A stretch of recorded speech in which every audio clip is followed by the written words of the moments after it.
because today we are going to change the topic a little bit and move more towards the mathematically structured part of the course. So we're going to introduce a particular mathematical structure that we like very much, called the category theory. And the goal is to, in some sense, understand what the monad in Haskell is. Right? So how many of you remember monad from last year? Some not, yeah. How many of you understand what it was about? Kind of, yeah. So we have this kind of idea about the do notation and things like that. So the goal, I'm very happy if we get to the point where we can actually see that it's not just something made up to make do notation, but it's actually has some more fundamental meaning. So we're going to try to build towards that. And the first step in that journey is to understand what the category is. So to some extent, it's about trying to switch on the that means you start to see the structure that happens to be every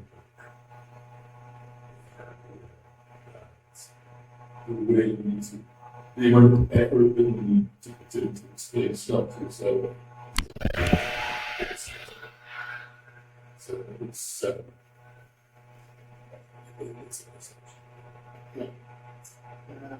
So the way we usually explain categories is the category. It's a very general thing. There's many different categories. That's one of the points. That is a very oblivious framework.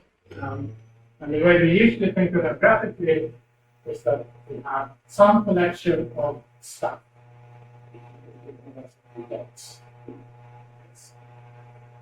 So far, this could be almost anything, of course.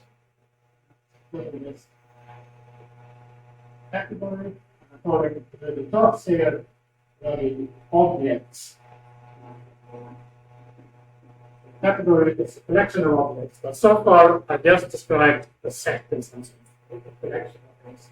What makes this more interesting is that we don't just have these objects in the regular isolation, but we also have some relation between them. We have those arrows between the objects. These example arrows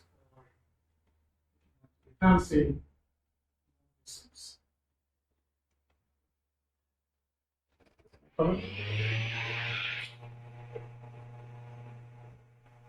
So, okay.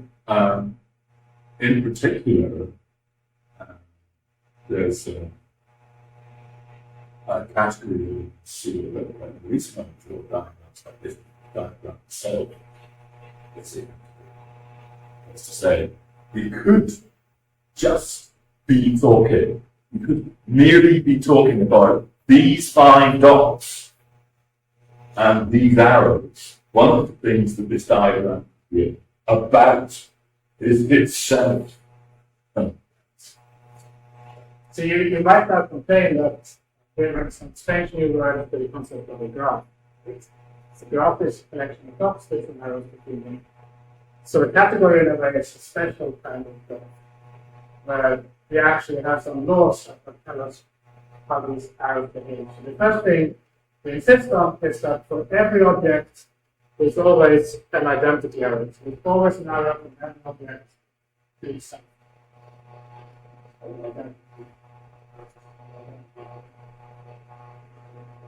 We normally don't even put them in the picture because we know they're one of the objects. The second thing we insist on is that if we have 2 arrows, so we're going to have one, and then we need to add in another one. I have 1 arrow and another one that starts and the other one finished. These 2 blue ones here. Then I insist that I can compose these arrows and make one that goes directly from here. So rather than doing it in 2 hops, I can do it in 1 hop. It's for the composition of these arrows. Again, we don't, when we're illustrating a category, we don't normally feel the need to flatter it up by drawing all the numbers. We because if you can see a path of many steps in the graph, composition tells you must be able to do that path in one step. So we don't draw the identity arrows. We don't tend to draw them in constants, except that we want to draw attention. Okay, so we're asking for this additional structure, right? So there should be some collection of dots and some collection of arrows, and then certain arrows need to exist. There needs to be identities, there needs to be composites. So that's a little bit like asking for a 0 and a plus, for example. But then there's also some laws. So we know that 0 plus x is x, etc. And in the same way here, if I compose with an identity, so I can start here, go here, and go here, for example, that should be the same thing except more an identity. So you should really think of it as movement as the next flow. So what we're saying is staying still, then going somewhere. It's the same as good. Or the other way around. If I first go somewhere, then I stay still for a bit. That's what we say. So if I first do something, then I do the identity, that should be the same thing. You could write these as equations if you want. If I call this F, it's G, I could write this composite either as F, then G, sometimes we write it as F, like the number of circles. Yes. I think we're ideologically positioned correctly. So sometimes some people pronounce this symbol after G after F to like them. They were hidden, whereas with us used to compare the same group on the show which one is the same groups.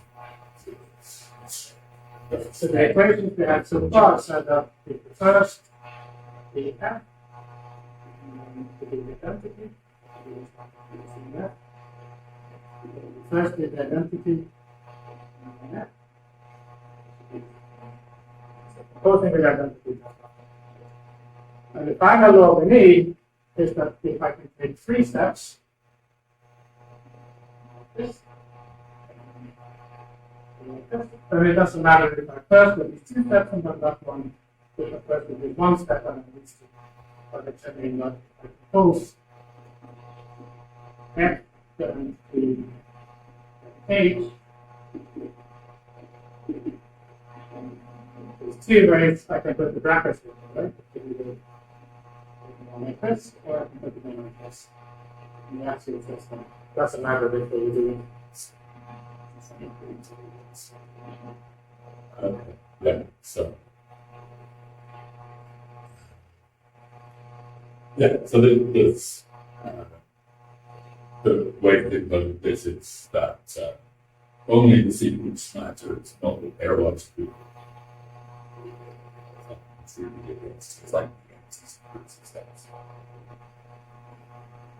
so these are axioms for us for all categories. So we don't want to ask too much, but if we don't ask for this, then it's almost unworkable. It really matters how you bracket things. It really matters if you put the next identities and so on. So these are axioms for everything. So we've seen one example here on the board, the picture. But I mean, I draw these little pictures to explain things, but these are not really the categories we see in real life. In real life, we have some existing structure, and then we say, okay, I wonder if this forms a category.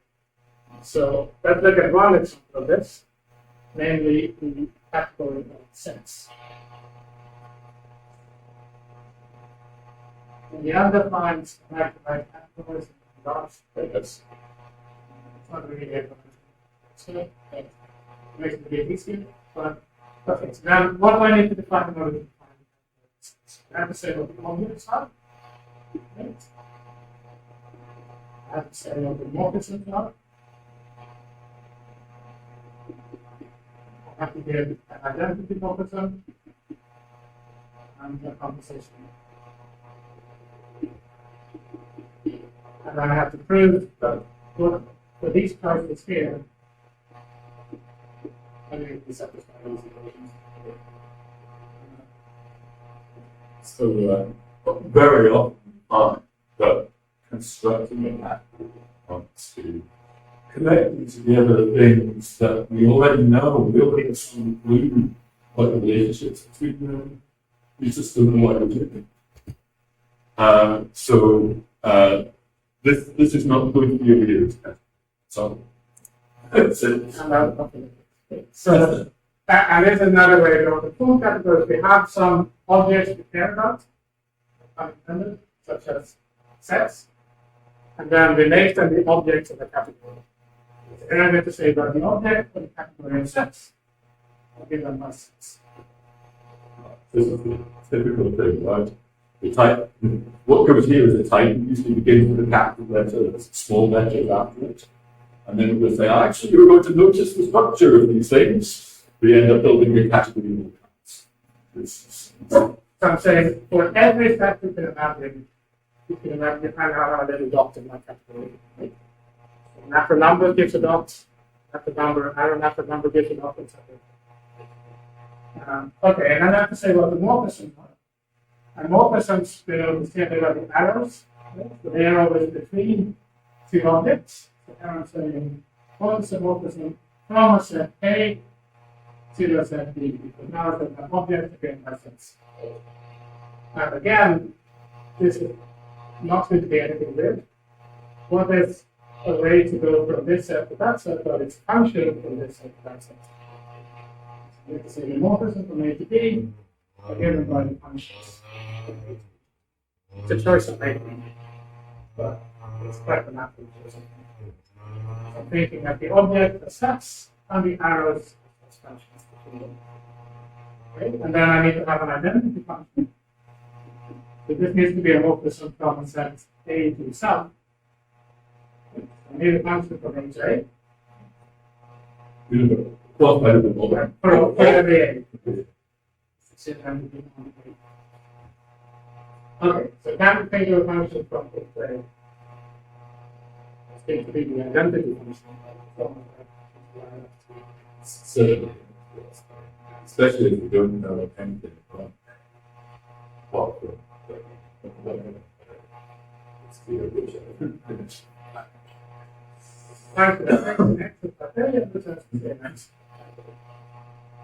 And what about compensation? So here we give them some f function from some a to b, give them some g which lines up. Okay, from that very same b some c, and I have to make a function from b to c. There's a function. That's the function of x, x and a.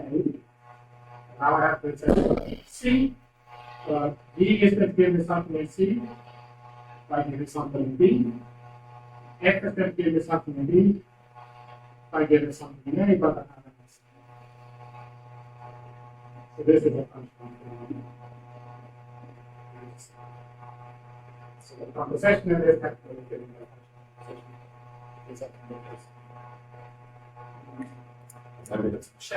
Right, now I have to check that these equations actually hold with these definitions. So, what happens if I plug in the identity? I'm going to get lambda x g lambda x. That's the same as the function. The same way, if I plug in the identity to g, then I get lambda x f. That's the same way. Check. And finally, that our vertex is. This is almost the kind of thing that's easy to something like that and to check them about it. So that's what we do. I just said. Yeah. Okay, so I'm screwing up.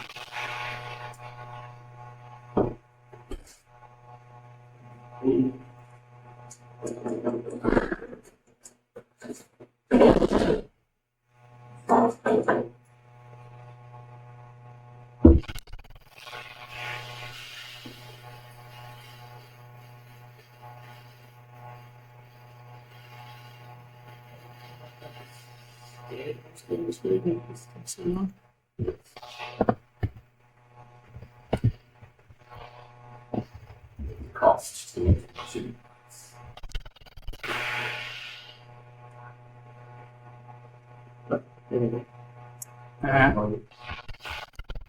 Yes, I believe you're recording the right thing.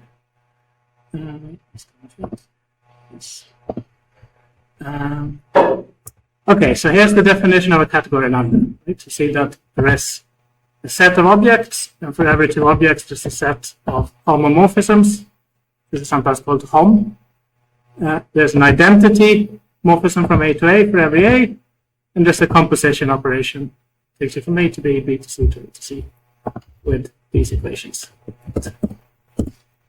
So now let's actually give this category of sets. So we're saying it's a category, and I'm going to k-split on the result.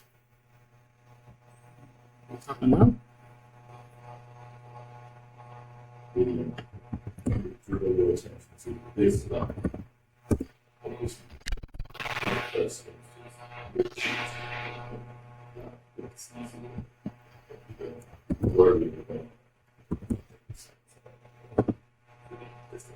We say we have to give a set of objects. Say that set was equal to set of objects, which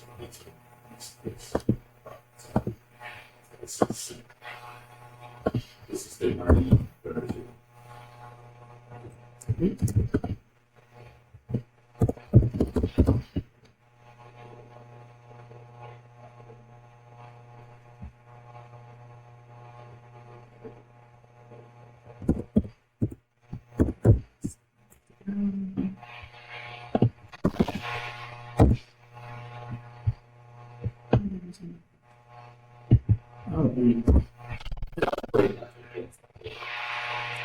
I think so, but it doesn't hurt to remind ourselves. So what I did was I put the cursor in the goal, and I left it empty to split on this. So just press enter. That means I have to give one definition for each state. So we said that the objects here should be sets, a morphism given to objects A and B.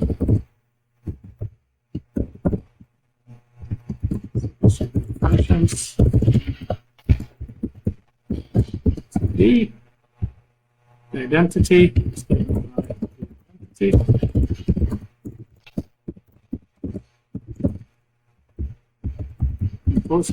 Okay.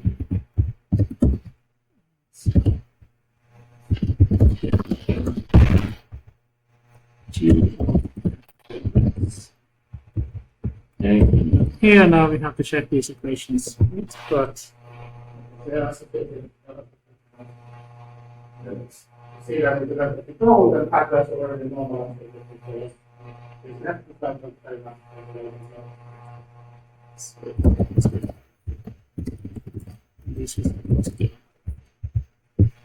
So in this case, it was very easy. Okay, so let's look at another example.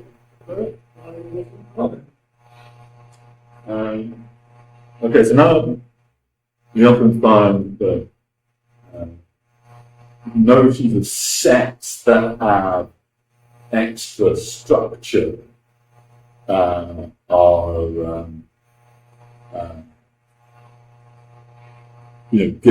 give rise to categories in a very particular way. So here's a particular example dealing with the structure of monoids.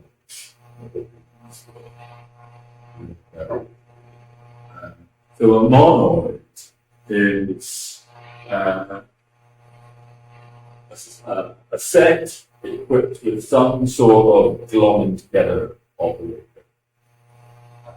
So if you want to think of examples of monoids, start with numbers and adding. And it's not too crazy to the fact that, in some sense, the best example of a monoid is lists with append and the empty list. For any set of elements, list of it would be the carrier of the monoid, append would be the way to combine two things, the empty list would be a good trivial thing that we go. This says that concatenating with the empty list is that there's nothing that really concatenate bunch of things together, it doesn't matter. It just matters what order they're in, not what are really still concatenated together. So those are monoids. And we know loads of them. In fact, we mentioned that the CS16 genes this year. So things like the Booleans are a monoid with and as the combiner and true as the neutral element bar. But they also work as a monoid or false. So it's good to think, not just the numbers, the adding numbers, or the multiplying numbers, or the concatenating lists, or the anding booleans, that sort of thing. Right. What's the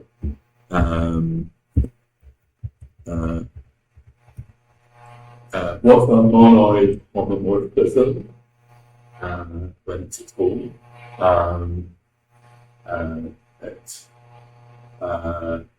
It's the function from the carrier of one monoid to the carrier of another, which preserves all the structure of the monoid. So in particular, if you transform the way of doing nothing in A, you get the way of doing nothing in B. And if you're transforming the result of a combination in A, you could have transformed the two components and then combined them in B. You'll get the same answer. So, what sorts of examples of these things do you know? We know that the length behaves like this for lists. Length takes lists in numbers, but doesn't just do that. It certainly takes the empty list to the zero number.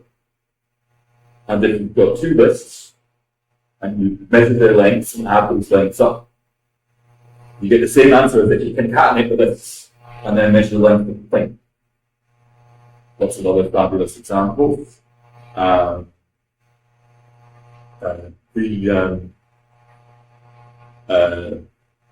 Morgan's laws on the Booleans tell you that not is a monoid homomorphism from the anti-Booleans to the Ori Booleans, and vice versa. That's exactly what this is. Fun of not A law as and B law as or out pops a De Morgan law.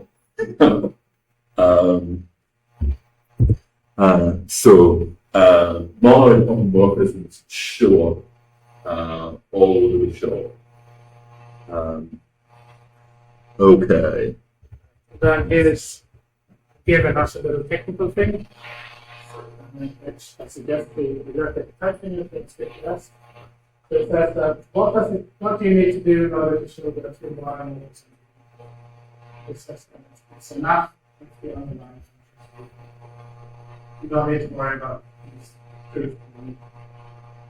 We prove it, some we use it in assumptions. But if you have to take something, you want to get out of the way. Yeah, absolutely. So the idea is, roughly speaking, that the useful information is in this part. The proofs of the laws are boring. So we want to say, if you want to prove two of these things are equal, you don't need to write about the board. But it turns out to be a useful thing to do. It's quite hard to be accurate into. It's good to get it out of the way. Okay. Should maybe also say that, okay, so now Conrad's going to make a category out of these things. And it's worth remarking that there's more than one way to do this, right? I mean, this is a good way to do it, But this fact that we were preserving the structure, I mean, that's often very useful and leads to good things. But it's not needed in order to make a category. You could forget about that, and then you would have a hard time later because you have a not very well behaved category that's not very useful to you. But it's not, it really is a more subjective thing. And usually what you want your morphisms to do is you want them to preserve your structure. So we often have the objects of our category be something interesting with some structure, and the morphisms should preserve the structure. Otherwise, something is usually wrong. What starts showing up is that the obligations to preserve the structure all look like very good things to prove that you might have thought of anyway. Except that now, because you're bundling the structure together, these things come as a package. And you don't have to think, oh, what should I prove about this? Right? So it's a big part of what's going on here is beginning to answer the question, where do the theorems we choose to prove come from? Do we just get them out of nowhere, or is there some sort of organization behind it? Okay, let's make this category. I've got to say what the objects of monoid are, and I suspect we've been lined up the monoid will do nicely. I'm going to have to learn to do stuff with the module system, I can tell. AB is, so now I'm going to say, what are the morphisms that get me from A to B? And I've got a thing called monoid morphism. Indeed, I could just have not bothered.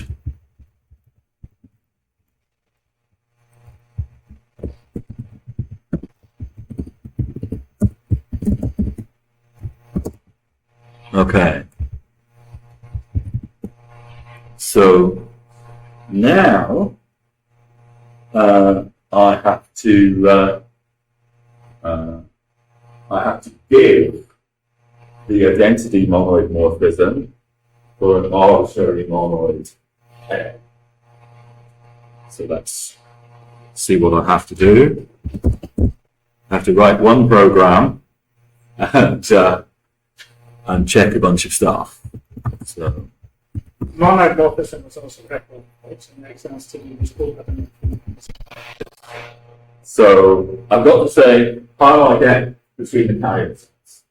I would not be surprised if I don't do that.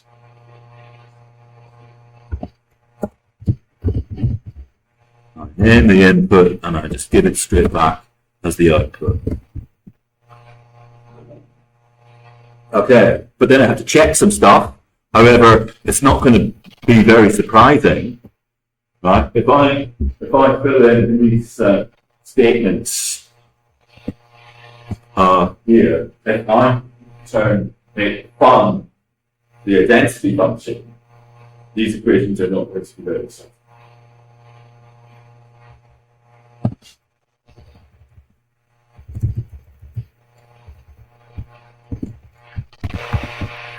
So, good. The identity function is computed away. I get to say REFL. Here, again, the identity function computes away. Oh my goodness. Right, you get this slightly annoying thing about the mixed space. So up here, we're very nice if you write the multiplication of the monoid as underscore. But now here, because everything is parameterized by this monoid list,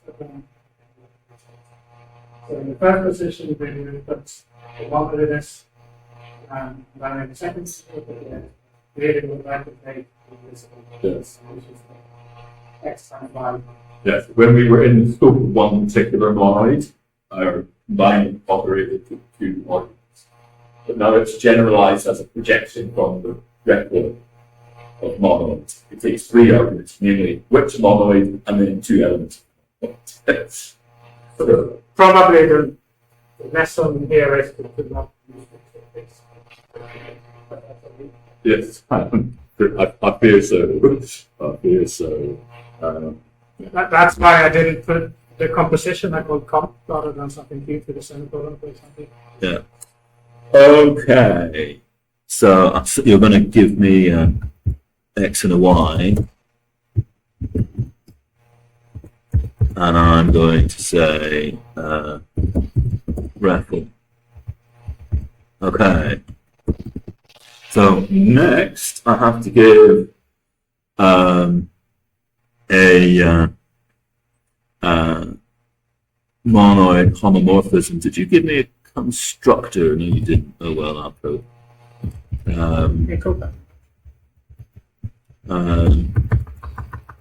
Well, first of all, I'm going to grab my my inputs. So I've got two monoid morphisms, and I am going to manufacture their composites. Okay, so first of all, I've got to get from the carrier of A to the carrier of C, but I believe I know how to do that. It's called fun. Okay, so someone's going to give me A. And can I do fun G? Marvelous. That'll get me to C if I can think of an element. To carrier C if I can think of something in carrier B. And now I can do fun F. And now I can feed in my A. So what's just happened there? Up here we said, well, the identity function works perfectly well as the identity morphism because of its own structure. And here I'm basically saying that composition of the underlying functions is going to do the job as composition of the morphism.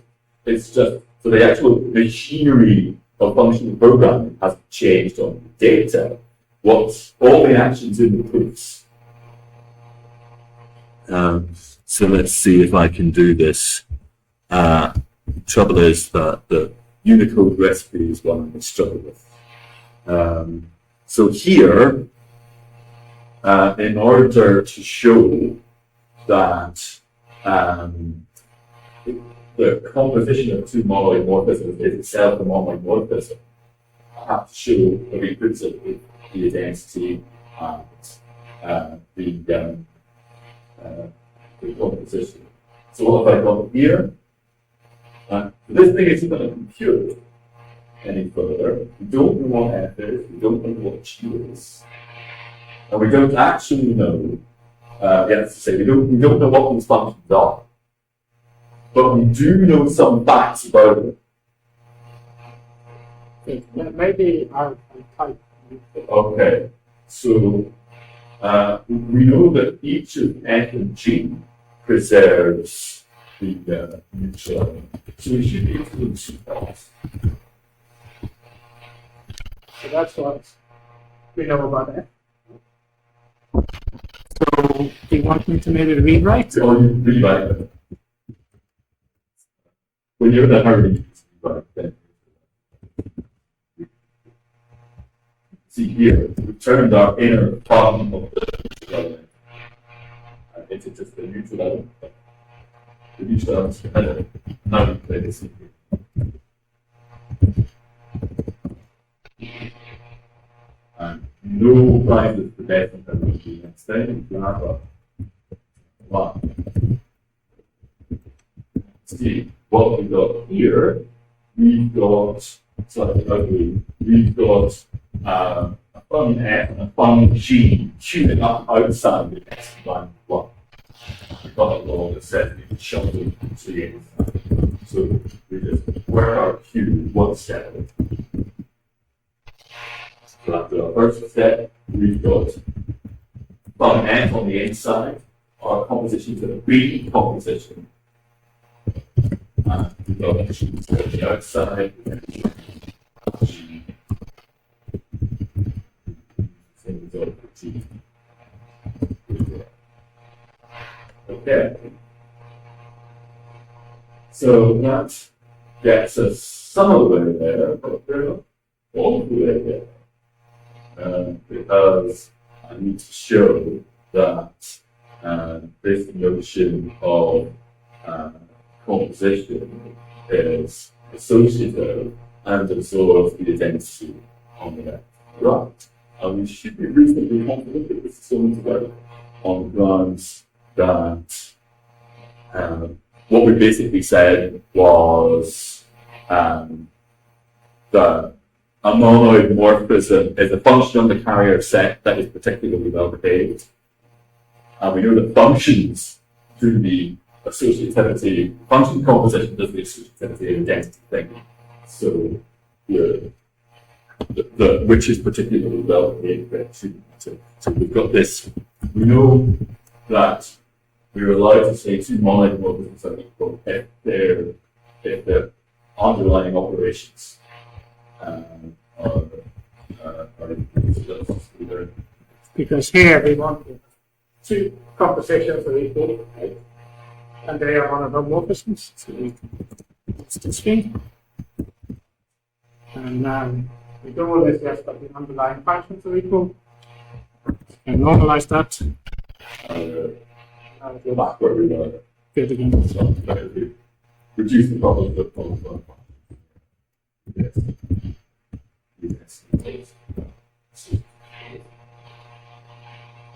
And for the identity, it's the same thing. Again, when we normalize it, we see that it's a lot like the problem we had before.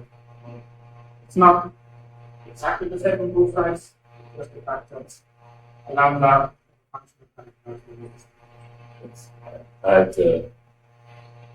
I'm just happy to accept that as a proof of that.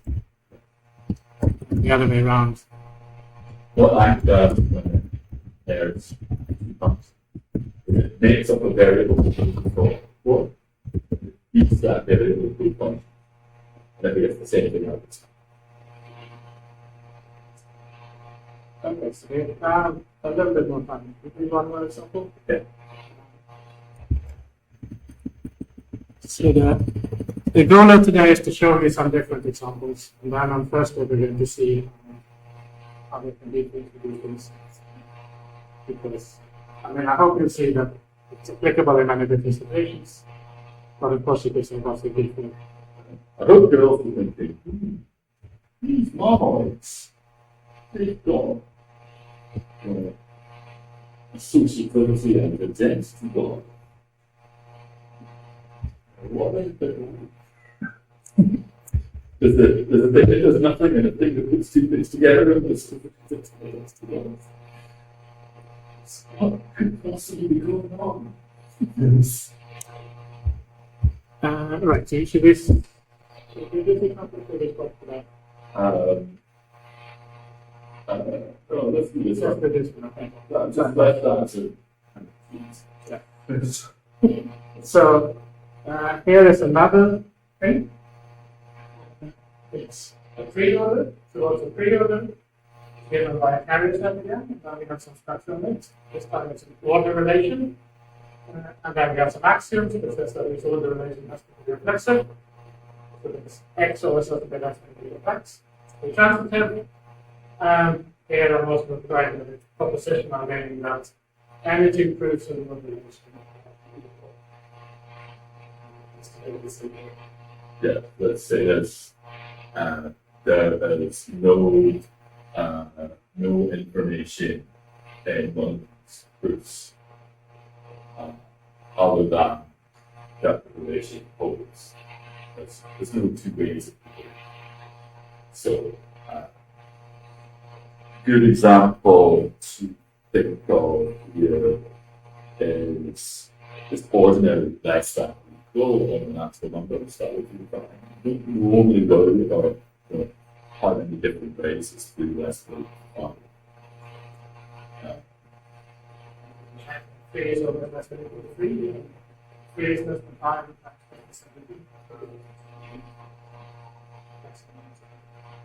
So this is the structure that we're interested in, and then we should ask ourselves, well, what's a good notional function between these things? And again, it should be a function that preserves the structure, right? So it's a function between the carriers, which is, so that's down here, it's a function between the carrier, the first one, the carrier, the second one, which is monotone in the sense that it preserves the order relation. So if x is less than y, then the function of pi x is less than y. Yes. So, let's examples of more.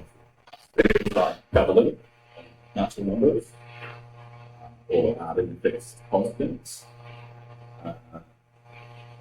There's also a pre-order on the booleans where false is less than true. Or you think that booleans are 0 and 1. And the same thing that being bigger than 12,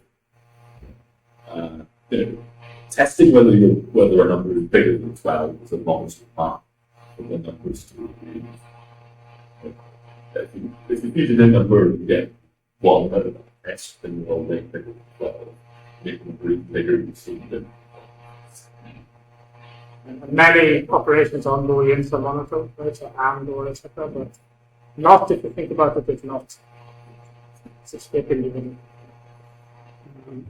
Okay, and then here again we have a little gadget for proving that two monotone maps are equal. It's enough again that the underlying functions are equal. It's going to be useful for us when we prove the axioms, and then we can make a category. So the objects tend to be the orders.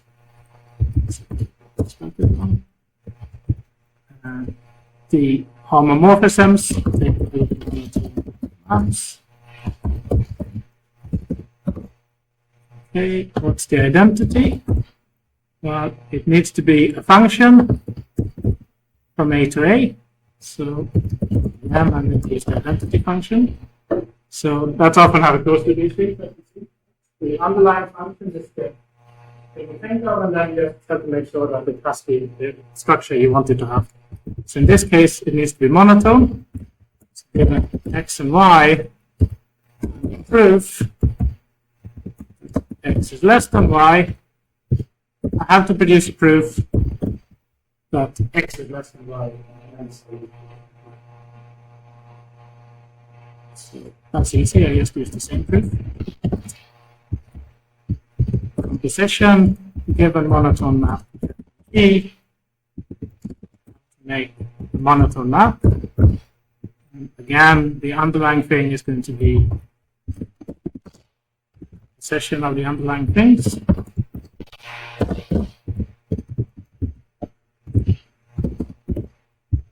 Okay, why is it monotone?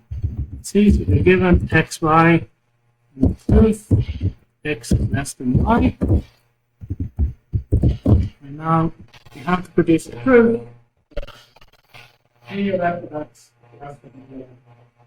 so we know that f is monotone. So f of x is going to be less than f of y. Remember, g is monotone. So g of f of x is going to be less than g of f of y. So let's see if we can come inside of this. So this is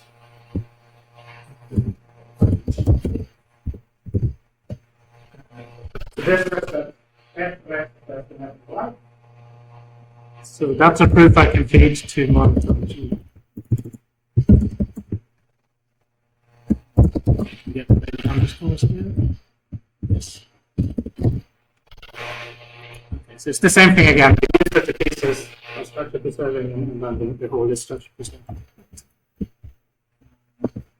Then to prove the laws, we are again asked to prove equalities between monotone maps. So here's our gadget.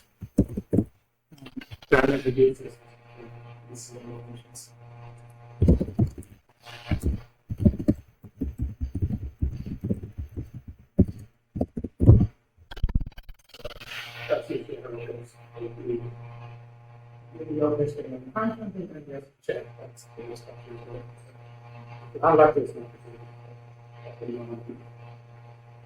think Is it that you can put it more quickly? Inspect it. yes. I think that's it. So there's some more file examples at the bottom of this file. I think I just fill them in and put them on GitHub if you want to look at them. And then we'll move on Thursday. I'm going to have a quick look back at the definition of creator.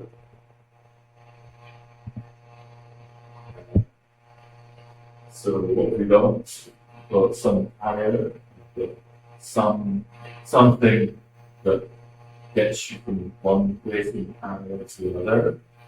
There's something that says you can definitely stay where you are. Another thing that says you can get from X to Y, you can get from Y to Z, then you can get from X to Z directly. And then we've seen this before, right? This much is not terribly shocking. And then the next thing we say is, but there's no information in how to get there. So to be even more blunt, this looks a lot like the definition of a category. You have objects, homomorphisms, identities, position, but then you would expect some axioms, but here we have the snapshot axiom saying everything is equal anyway. All the equations you could have thought of are well times. They're all true. So all the identities will be true. Because if you can state that they're true, there's no extra stuff. So in that sense, the category is the more interesting notion. It can be more than one way. Definitely. The thing to say about is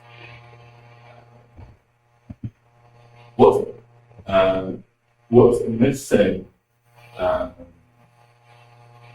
from the monoids is, but imagine if you were, think of it this way, imagine there's only one place, and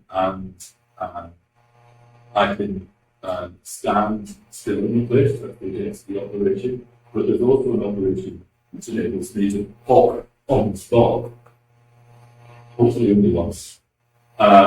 Then the compositions we can make are just sort of count the number of times that pop on the spot. That's all the composition does. It's some non-against way of getting from the one place to itself. All that happens is it counts the number of times done. That's the idea here, that monoids are categories that are where the objects are ordered, where there's only one object. And correspondingly, there's a set of the ways you can go from that place to itself. And composition reduces to just combining those things. So imagine you just can't tell the object apart. Imagine the diagrams collapse. So somehow message monoids category with boring objects. Pre-order Category with boring morphisms. Generalized this, you get the category with nothing boring.